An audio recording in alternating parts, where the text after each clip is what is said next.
Lu tahu nggak, ada seorang raja Inggris yang namanya jadi legenda ksatria paling agung. Tapi ironisnya, dia hampir nggak pernah tinggal di Inggris dan bahkan nggak bisa bahasa Inggris. Namanya Richard the Lionheart, ksatria yang lebih memilih medan perang daripada tahta istana. Richard lahir pada 8 September 1157 di Oxford.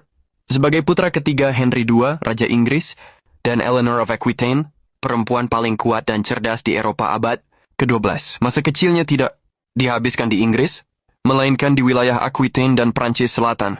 Di sanalah ia tumbuh dengan bahasa Prancis dan Occitan, belajar puisi, musik, dan budaya ksatria. Ia hampir tidak bisa berbahasa Inggris seumur hidupnya. Sejak kecil Richard disiapkan bukan sebagai administrator, tetapi sebagai pemimpin perang. Ia dididik untuk memimpin pasukan, mengatur pengepungan, dan menegakkan kekuasaan dengan tangan besi. Sebagai remaja, Richard sudah memimpin operasi militer untuk menekan pemberontakan bangsawan di Aquitaine. Di usia muda, reputasinya sebagai prajurit berani dan komandan tegas mulai terbentuk. Namun hubungannya dengan ayahnya sangat buruk.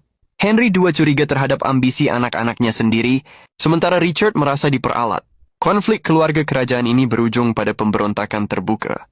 Richard beberapa kali bersekutu dengan Raja Prancis Philip Tegura untuk melawan ayahnya sendiri. Ketika Henry II akhirnya wafat tahun 1189, ia meninggal dalam keadaan kalah secara politik, dikhianati oleh darah dagingnya sendiri. Richard naik takhta bukan sebagai penerus damai, tapi sebagai pemenang konflik keluarga paling brutal di Eropa. Begitu menjadi raja, Richard hampir tidak tertarik mengurus Inggris. Ia menjual jabatan tanah, bahkan hak administratif kerajaan demi mengumpulkan dana.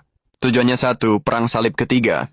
Ia melihat dirinya bukan sebagai raja nasional, tetapi sebagai ksatria Kristen agung. Inggris hanyalah sumber logistik dan uang. Puncak legendanya terjadi di Perang Salib Ketiga. Momen paling mustahil adalah pertempuran Jaffa tahun 1192. Bayangkan, Richard cuma punya sekitar 500 pasukan melawan 12.000 pasukan elit Sultan Saladin. Richard berdiri di garis depan, melompat ke air setinggi pinggang untuk menyerbu pantai, dan memimpin pertahanan yang bikin tentara Saladin terpukau. Hubungannya dengan Saladin menjadi salah satu rivalitas paling terkenal dalam sejarah. Mereka tidak pernah bertemu langsung, tetapi saling menghormati. Ketika Richard sakit, Saladin mengirim dokter dan buah-buahan. Saat Saladin kehilangan kudanya, Richard mengirim pengganti. Ini bukan dongeng romantis, tapi bagian dari etika perang bangsawan abad pertengahan. Namun Richard tidak pernah merebut Yerusalem. Secara militer ia sadar risikonya terlalu besar.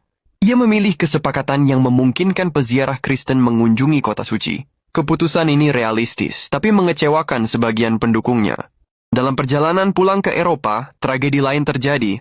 Richard ditangkap oleh Leopold Fime dari Austria, lalu diserahkan kepada Kaisar Romawi Suci. Tebusan yang diminta sangat besar, setara dengan pendapatan Inggris selama bertahun-tahun. Ibunya Eleanor harus meminta negeri demi membebaskannya. Selama Richard di penjara, adiknya John mencoba merebut takhta. Drama keluarga kembali terulang. Setelah bebas, Richard tidak kembali memerintah Inggris dengan serius.